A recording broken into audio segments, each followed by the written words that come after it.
کون سا میرا سننے والا ہے جس کے ذہن میں سورہ پہلے سے موجود نہ ہو؟ والعصر، زمانہ گواہ ہے. قسم ہے، اور قسم ہوتی ہے گواہی کے لیے. آپ کہتے ہیں نا اللہ کی قسم، یعنی اللہ گواہ ہے، تو قسم ہوتی ہے گواہی کے لیے. والعصر، زمانہ گواہ ہے. ان الانسان لفی خسر، کہ ہر انسان گھاٹے میں ہے، پوری انسانیت خسارے میں ہے.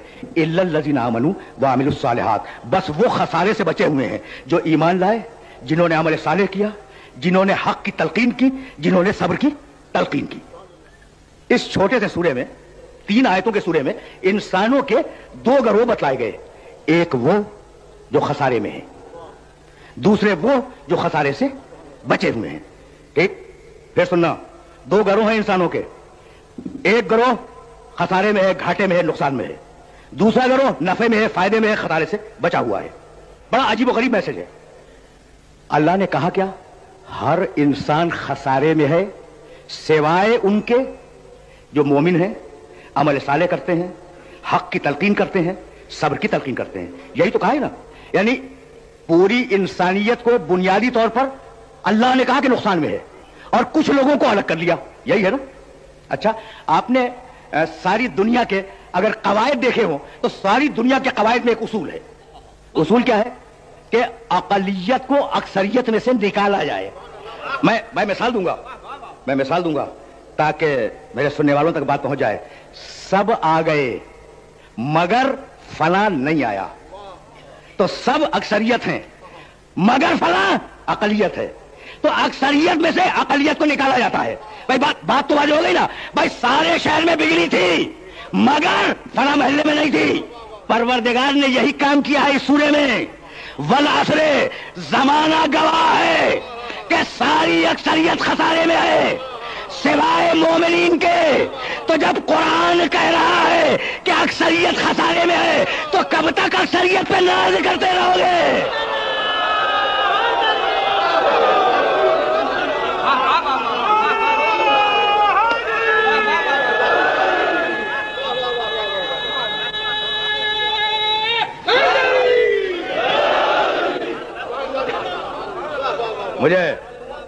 مجھے نہیں معلوم، بھائی قرآن ہے، مجھے نہیں معلوم کہ کیا سمجھ کے دنیا اکثریت پہ ناز کرتی ہے. اللہ کہہ رہا ہے ساری انسانیت خسارے میں ہے، اور کس کو گواہ کر کے کہہ رہا ہے؟ زمانہ گواہ ہے. زمانہ گواہ ہے کہ اکثریت انسانوں کی خسارے میں ہے. بھائی سننا، زمانے کو گواہ قرار دے دیا. نوح کا زمانہ اٹھا کے دیکھ لو قرآن میں، ما آمن معہ الا قلیل، نہیں ایمان لائے نوح پر مگر قلیل افراد. ٹھیک ہے نا.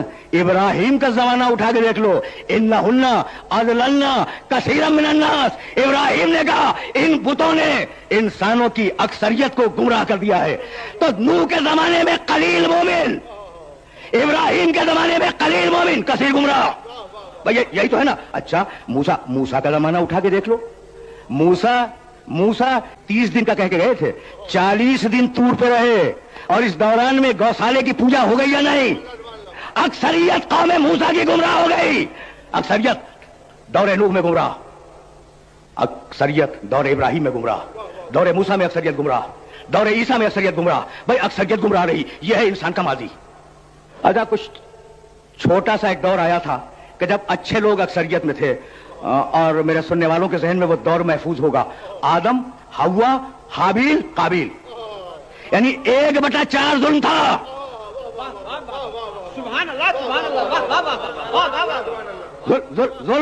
ظلم چوتھائی تھا، اور عدل 3 حصے تھا. اس کے علاوہ پوری تاریخ انسانیت میں کہیں عادل کو اکثریت نہیں ہوئی،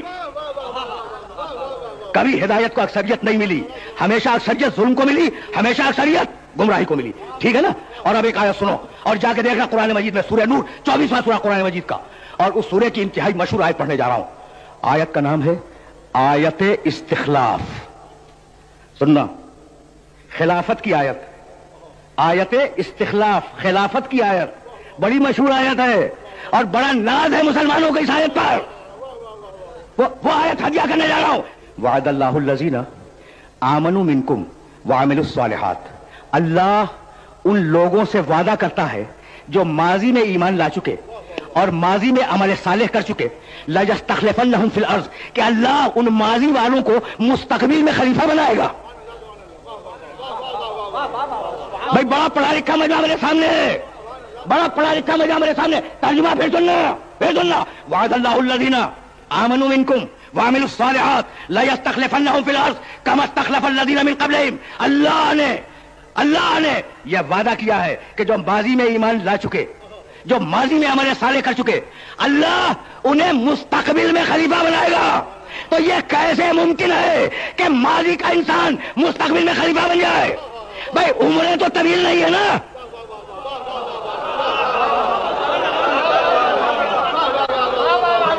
پہنچ رہی ہے بات، پہنچ رہی ہے بات میرے سننے والوں تک. بھائی عمریں تو طویل نہیں ہیں، عمریں بڑی چھوٹی چھوٹی ہیں. اور اللہ کہہ رہا ہے کہ جو ماضی کا مومن ہے، جو ماضی کا مومن ہے، اسے مستقبل میں خلیفہ بناؤں گا. تو بس ایک ہی صورت ہے کہ اتنی طویل عمر دے دے.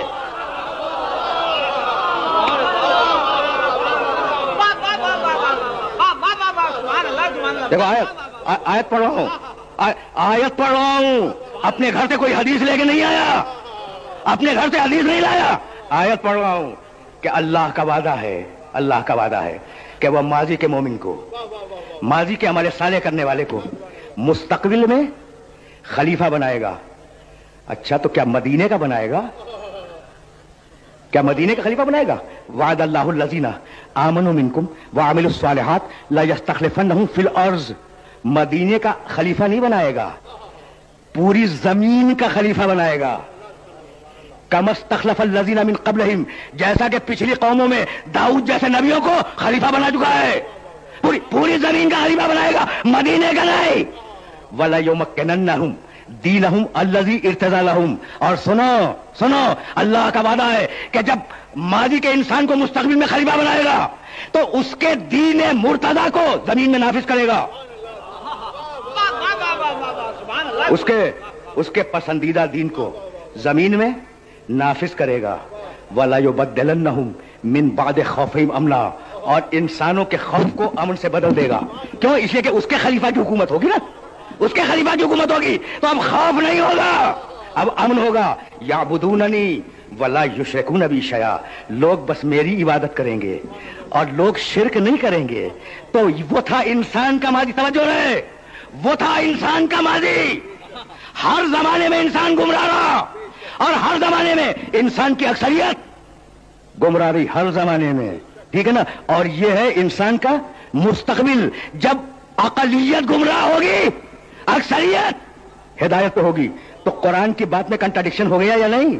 بھئی یہی لانا تھا، یہی لانا تھا سننے والوں کو کہ سورہ والعصر میں کہہ رہا ہے، سننا، سورہ والعصر میں کہہ رہا ہے کہ زمانہ گواہ ہے کہ انسان کی اکثریت خسارے میں نہیں.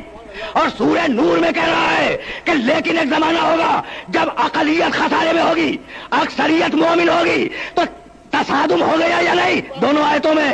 تو بھائی اب میں جواب دے رہا ہوں اور اس جواب کو اپنے ذہنوں میں گرا باندھ کے رکھ لینا.